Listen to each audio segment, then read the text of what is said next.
Card, Michigan State looks great. Just great. I mean, I thought that was a pretty rosy intro, honestly. No, there's got to be some better adjectives we can use. Amazing, masterful, elegant, beautiful. I mean, you know what? Let me speak on this one because when it comes to Elegant, elegant, elegant. when it comes to podcasting, and you know this, Greg, we've been doing this for a couple of years. Sure. There's a certain precedent that is set, and if you have a podcast or any type of content media type network form, whatever you have, when you have multiple people on that, the people who are fans of teams with top 10 wins get to speak first. I'm hoping you get there one day. I don't really know. I don't really know what Michigan's schedule is looking like, but the way my schedule shook out, I got a top 10 win right in the holster. All right. So let's just let it be known that Michigan State is here. Okay. And I gotta tell myself, I gotta tell everybody else, we are not bad. We are good. You want to say that again on record? Just get that on We are camera one more not time. bad. We are good. Teams should fear us. They should not want to play us. I think a few people needed to hear that, Cart. I was really looking forward to this because I feel like it's been about 2 years since I've gotten to see like happy you on camera talking about good things. And I just realized that was so stupid of me. I forgot how miserable it is to be your co-host when you like if you get an ounce of success from your team, it's like instant shots at my team. Instant. I don't know if those necessarily shots. And said you got to win in the holster, and you hope my team gets one. I hope you do. Hey, I had Michigan minus 8.5. Oh wait, excuse me. I'm sorry. I forgot. I mean, your little spiel was fine, but usually we reserve the first 2 minutes of the show for teams who are still undefeated to talk. So, do you mind if I take over now? Please do. Thank you. Look, I was at the Champions Classic. That's what I'm actually excited to talk to you about. I'm stunned with how good Michigan State is. And you and I do the unscripted podcast on the Field of 68. You can listen to our long form thoughts on Michigan State there. One episode every single week. We're going to wait and do another episode after the Villanova game because you and I are going to be in the building in East Lansing. Credential boys are back. Yes, I can't wait. It's going to be fun. But in the meantime, I thought this Champions Classic performance was notable enough that we had to just jump on and do like 10, 15 minutes talking about it. Again, you kind of steer the unscripted podcast. I want to let you do that here. I have a list of 2 or 3 things that I want to like pick at from this game with you at the end. But I mean, what was your first impression? You and I both had Kentucky winning this game by 9 to 12 points when we predicted a couple days ago. And this was a dogfight start to finish that I felt like Michigan State ultimately sustained and survived Kentucky more than anything. How did you feel? Before I get to the actual play on the court, I just want to take a quick moment to put out a little tidbit right here. It's early in the season, right? It's only 3 games in. There's a lot more basketball to be played. There's a lot more to be done this season, whether for good or for bad.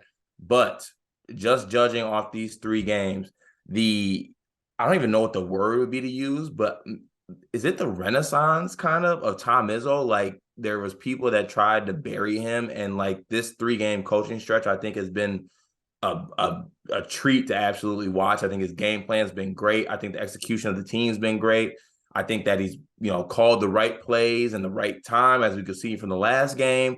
And all while this is happening, we got a top 5 recruiting class coming in for a coach who, I can even say this myself, I will eat crow on this, I thought was not really, going out and being active as he needs to be on the recruiting trail for a coach who downs the transfer portal so much. So, with that all said, this team just has like some shit to them. Like I saw you tweet that we have a group chat on basketball group chat where, people talk about this Michigan State team and kind of the DNA they have and have that old school Spartan dog shit to them. And that's what this team has. I mean, there was plenty of chances in that game against Kentucky that we could have folded. Like I remember specifically AJ Hoggard had a turnover, I believe, going to the left, trying to drive left, got Cason Wallace got his hands in there, and they went to the other end, and CJ Frederick hit a 3. And I was like, now they're up by 5. They're feeling really good. The time's kind of going down. And then we run a pin down screen for Joseph Jamal Hauser, big game Hauser. Didn't even. I was surprised he could fit his nuts in those shorts. That man was playing so goddamn big time. It's I just mean, Jamal Hauser now. It's just it, Jamal it's Hauser. just it's Joseph Jamal. No, I think it's Joseph Jamal Baker in Ann Arbor right now. He's still got to prove it. Like Joey's proven it. He's just Jamal Hauser now. Are we starting like a battle between like It's a Joseph Jamal off. Yeah, a it Joseph is. Jamal off? It's a Okay, put Joseph that in the Jamal. holster. That's actually good. But no, I think it's been great to see. I think guys have been stepping up. And guys like AJ Hoggard necessarily haven't been playing their best basketball. Like I don't know what AJ was on in the last game. I don't really want to speak to that, but I know what he was on. I know what, exactly what he was on. He what was was he on. on? He was on some AJ Hoggard shit. Like, look, we are guilty of this too, because in the offseason, we sort of projected the same way everybody projected that AJ Hoggard is the guy on this team. But you know that I've always been a little hesitant, even when I say that out loud. Like, I'm comfortable saying he should be the guy, but I've always pushed back that, like, if AJ Hoggard's the guy, that's probably not great for your basketball team. Did we hold on though? I don't want to cut you off. Did we both say AJ Hoggard would be the guy? I don't know that, like, probably not as definitively as others, but I Okay. think we both called him an alpha, and we both said, like, this is his team, right? Mm-hmm.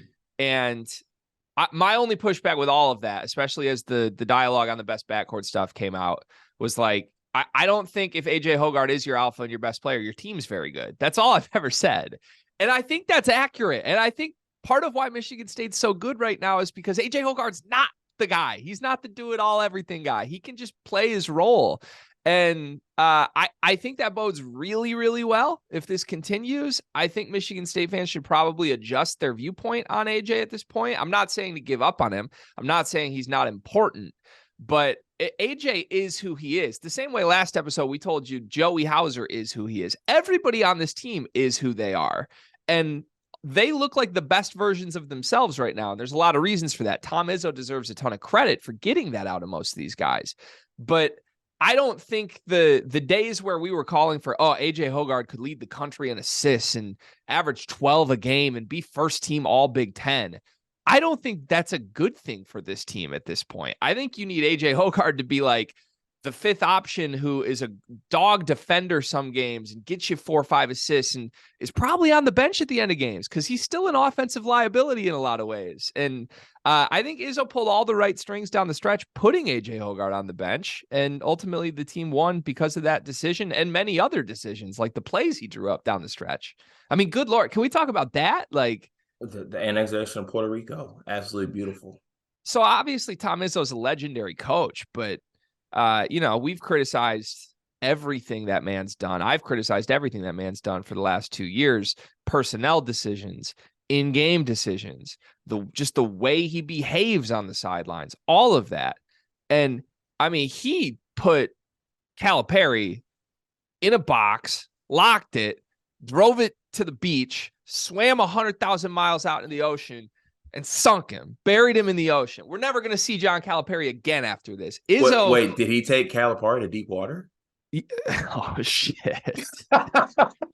Nice callback. But I mean, no, look, for the slip at the end of regulation was beautiful, first of all. And to call a decoy play for Hauser was very smart with how hot he was.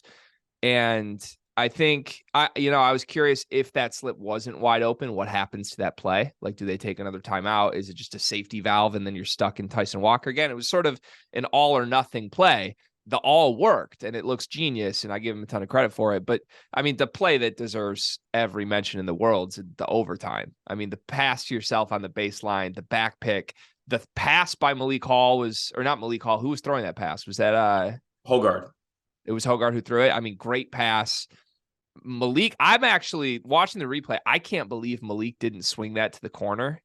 That was one of the things I wanted to point out. The poise in that situation for him to ball fake and get CJ Frederick out of there was, I mean, in that situation, being able to kind of process it like that. Because I thought the one more was coming too. Because I can't, who was it? Was it Tyson in the corner? No. It was Jaden Akins in the corner. Jaden Akins in the corner. And he was wide open. Yeah, he was. But that ball fake. Well, no, it was a great ball fake, but even watching on the replay, I thought there were 2 different Kentucky defenders who very easily could have stopped the drive there and didn't. Severe Wheeler slipped, I believe. Yeah, one of them slipped and one of them just like stayed home instead of stepping in. I don't know. I'm just like watching that back. I'm shocked. Like if someone steps in front, Malik doesn't have an uncontested dunk there, and he did not pass the wide open guy in the corner for the win. But either way, I mean, getting that situation where you have a 2-on-1 basically, and one of your best scorers has the ball in his hands. That's genius from Tom Izzo. Beautiful play. I'm gonna replay that dozens of times. That play, honestly, watching that play makes me miss coaching high school basketball. Like that's the thrill you live for, is being in that situation and drawing some shit up like that gets your guy. And the style of that play too. Like Izzo is not the guy you would peg to run like that. That classic throw it to the guy, jump stop, throw it to the guy out of bounds, then run a play long. Like that whole play sequence was just wild. Yeah, it was insane. Wild. It was insane. So, are you with me on the Hoggard stuff at this point? Like, do you still I am, want him to be this team's best player? No, I said this last night actually when I was on the Spartan Dog for Life show with DK. So sorry if this sounds repetitive if someone listened to that, but the best version of Michigan State's team isn't with AJ Hoggard as our leading scorer. Like that's not the best version of this team, and we don't necessarily need AJ to score. I think now, I coming into this year, before we even talked about AJ being the alpha or anything, all we asked of him was to make free throws. He's making them at an 82% clip right now. Like that's pretty goddamn good and pretty good improvement. Actually, smaller sample size in 3 games, but so far he's shooting low 80s in free throw percentage. The turnovers are still up, of course, and a lot of them are careless, and a lot of them stem from AJ trying to do too much. It's the negative kind of the alpha effect, and I think he just kind of has to reel that in a little bit. He gets frustrated. He's in that big game playing against Kentucky, and he didn't have the effect that he wanted offensively as far as scoring. And I think it affected other parts of his game. Like if AJ goes out there and he scores 6, 8 points, gives you 5, 6 to 7 assists, and then cuts down on the turnovers, of course. Like we can't have 5 turnovers. And make your free throws, like we will take that. We got guys that can knock down shots. Joey Hauser's knocking down shots right now. Tyson Walker, he's knocking down shots when he gets it going. Like you don't have to do too much. Just keep it simple. Yeah, and it's important for AJ to still play a large role on this team because of how gifted his vision is. But yeah, I think in crunch time, it makes a lot more sense to have the ball not in his hands, because you're basically in an all or nothing situation if you give the ball to AJ Hoggard. Like there are things he explicitly can't do. And there are things he cannot shoot. Right. Like you are living, if AJ Hoggard is on the floor for you in crunch time, you are living and dying by whatever decision AJ Hoggard makes. Right. And that's a terrifying proposition when you have a guy in Tyson Walker who I gave so much shit to last year. He looks like a totally new guy this year. I mean, this is the guy we thought we were signing up for last year. And let's not forget, Tyson Walker's a pretty good facilitator by himself. Like if Tyson is running the show, I mean, and for all that he is good as a facilitator, I know me and you texted about this on the side. You're like, Tyson Walker, go-to guy. Don't know if that's necessarily what we want down the stretch. Okay, yeah, maybe, but at the same time, when we look at the personnel, who's on the floor, like Tyson is the guy who has the most complete game that it will keep the defense more off balance. Like if Tyson Walker's coming off the screen, I'm not necessarily saying you got to hedge hard, but going under could kill you. And Tyson has the ability also to have like a little bit of a float game as well. And, for his, what he lacks in stature, he's an okay finisher at the rim. Like he has some different type of layups and he can pass the ball. So it's just something to keep the defense off balance. Whereas if you have AJ doing it, the defender can sag to the block and you'll be okay. Yeah. Yeah. Yeah. I just think, oh man, you might snap on me for this one, but I wanted to bring this up on After Dark when we were doing the post-game show from the arena. And it just never, like, we jumped around too many topics too quickly. It was 2 a.m. and I didn't want to drag the show out. But I get a few last year Andre Curbelo vibes from where the Hoggard situation is going right now. Wow. Like and I don't mean that, like, I'm not saying he's going to transfer. I'm not saying it's going to be that disastrous to where, like, he misses stretches of the season. But I am saying you got a really, really turnover-prone dude who was talking a lot of game in the offseason, who everybody thought was going to get the keys to this team. And 2 games in, he's on the bench in crunch time. and the team's doing pretty damn good without him. Team all of a sudden looking like a top 10 team in the country. Okay, I wouldn't say not necessarily without him. Okay, you're right. That's not the right term. But again, I mean, that's even that comment from you is little. Like, I had Illinois fans fight me all year. Like, this isn't without Curbelo. Like, I mean, last year was step back. like, It's a actually, big step back. It's a big step back. And I think wow. there's a situation where that happens to AJ Hoggard this year. Curbelo and Hoggard comparison. Do you really know how to bring a guy down after a win? Oh, listen. If that happens, here's what you can look forward to. If I'm right about this, that's a really good thing for Michigan State, because the only way that happens is if Michigan State's a great team with AJ Hoggard not in that type of role. And right now they look like that. We'll see if that continues. Can we just say in general, like, there's a lot of guys individually we could talk about, but kind of across the board with this team, everybody is so much more confident. And I really believe that is coming not just from like off-season development stuff, which I'm sure has happened with all of these players, but it's coming from the rotations. And this is why we begged for him to trim the rotation in the last 2 seasons. And look, if it really took not fielding a 13-man roster to get here, then I guess we have to give Tom Izzo credit for doing that. I still think you could have done both, right? I still think you could have brought a couple bodies in off the bench and played an 8-man rotation this many minutes and gotten to this result. But either way, I guess that part doesn't matter right now. The point is he's playing all his guys 30 minutes, and they look like totally different guys. I mean, when has Joey Hauser ever been this confident shooting off the move? Like, we're running down screens for him and pin down screens for him to come off and shoot at the elbow. I'm just like, wow, I love it. And look, Malik Hall hasn't been great, but he's been on the floor, and he's more productive because he's on the floor. And we haven't seen any 3-shot games out of Malik Hall. And when I say he hasn't been great, I don't mean he hasn't been great offensively, because he has. I just mean he's been a little turnover prone. I thought he was really kind of flipping that on careless ones. And I think that's a really good example of, like, in the past, if Malik Hall turns the ball over 2-3 times and a half last year, he probably doesn't come back on the floor. And in this game, he gets to play through those mistakes, and he's still going to get you 20 points, and he's still going to make the 2 biggest plays of the game scoring wise. And I think it's a credit to Izzo, one, for just getting here. This is what we begged for 2 years. But I really do think that's having a massive impact on guys like Walker and Hauser and Hall, and it really essentially everybody in the rotation right now, because they're playing like they're key guys no matter what they do if they mess up. And I think that was missing in the past. You don't have to look over your shoulder. And you play basketball a whole different way when you don't have to look over your shoulder. That's anybody. Yeah.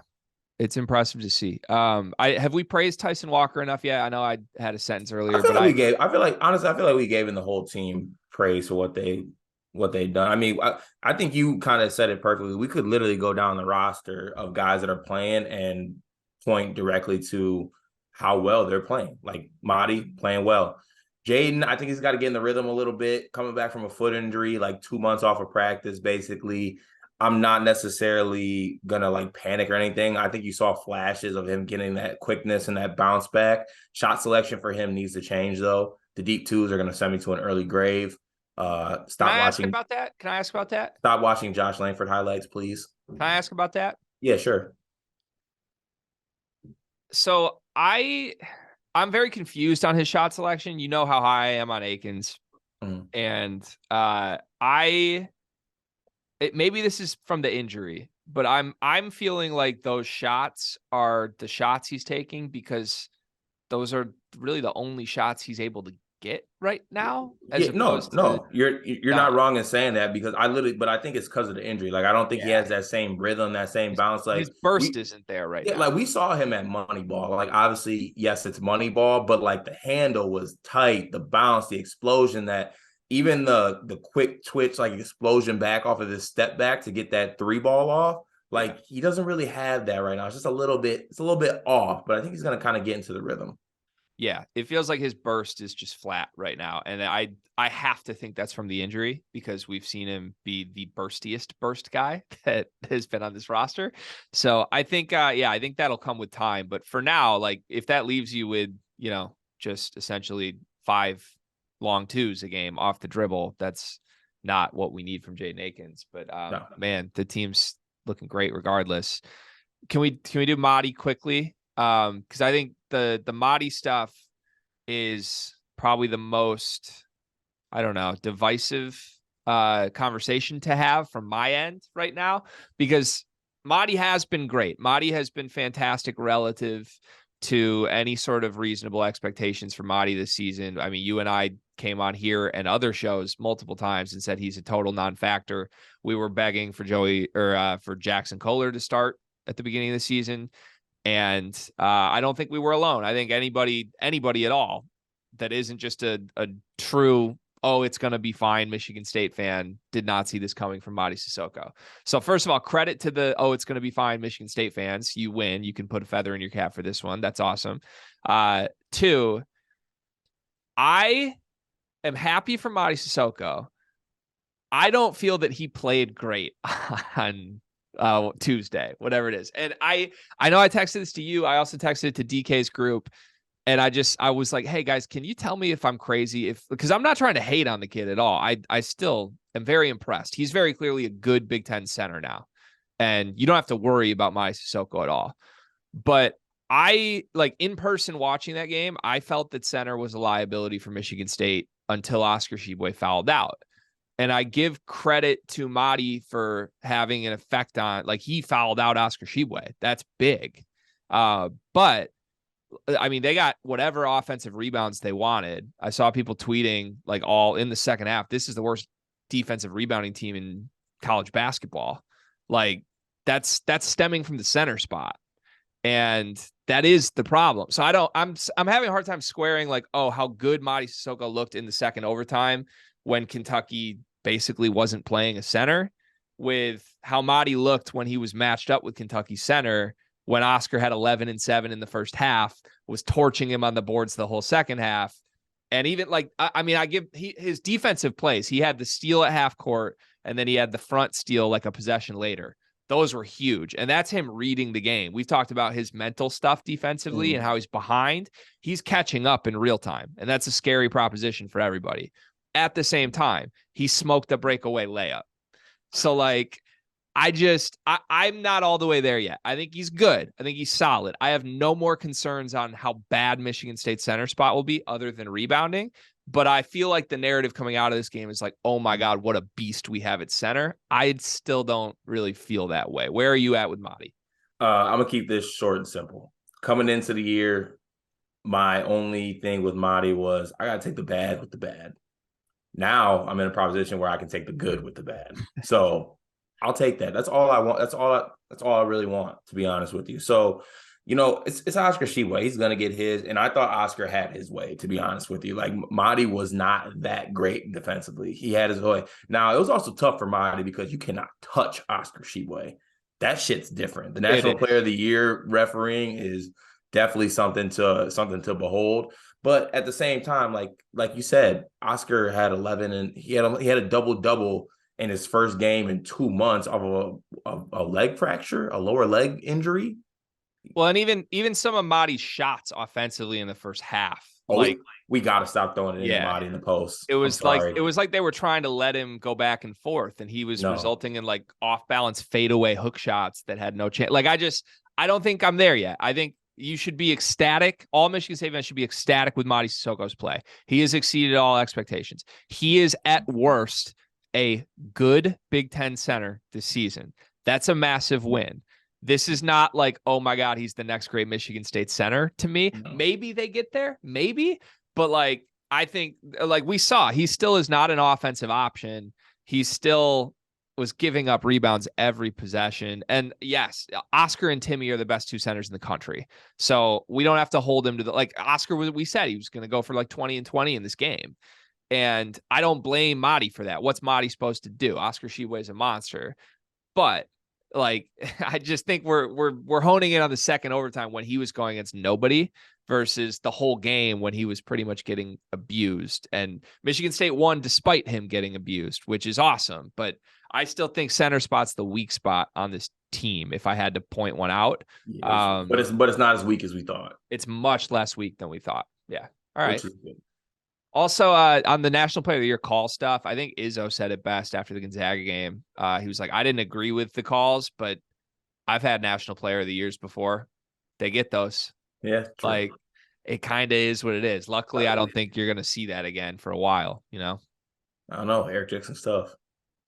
What's your Villanova prediction? We're gonna win just because even though I think it's a letdown spot, like Villanova actually stinks. The young Archidiakono stinks. They don't have Justin Moore. They don't have Cam Whitmore still. That Villanova, Jay Wright, handsome ass, ain't on that sideline no more. That team stinks. What do you think the spread is for that game? I think it's gonna be close. I think you can win a lot of money betting Michigan State. Yeah, I'm gonna say I don't think you can set a spread high enough for me to bet Villanova at all. I think if it's 13.5, give me Michigan State. And I think it's gonna open at like 6.5. And I'm gonna hammer. If it's single digits, it's over. Yeah, we're jumping all over it. Well, congrats, Cart. I'm really glad that your team is so good early. I'm also not glad at all that your team is so good, but it's fun to talk about with you. So AJ Hoggard, Michigan starting point guard next year. Thoughts? I mean, well, he's not transferred from an Ivy League school, so he won't do. You're right. Admissions will probably cause an issue there. Admissions. Probably tough. All right, Cart. I'll see you tomorrow at the game. Sir.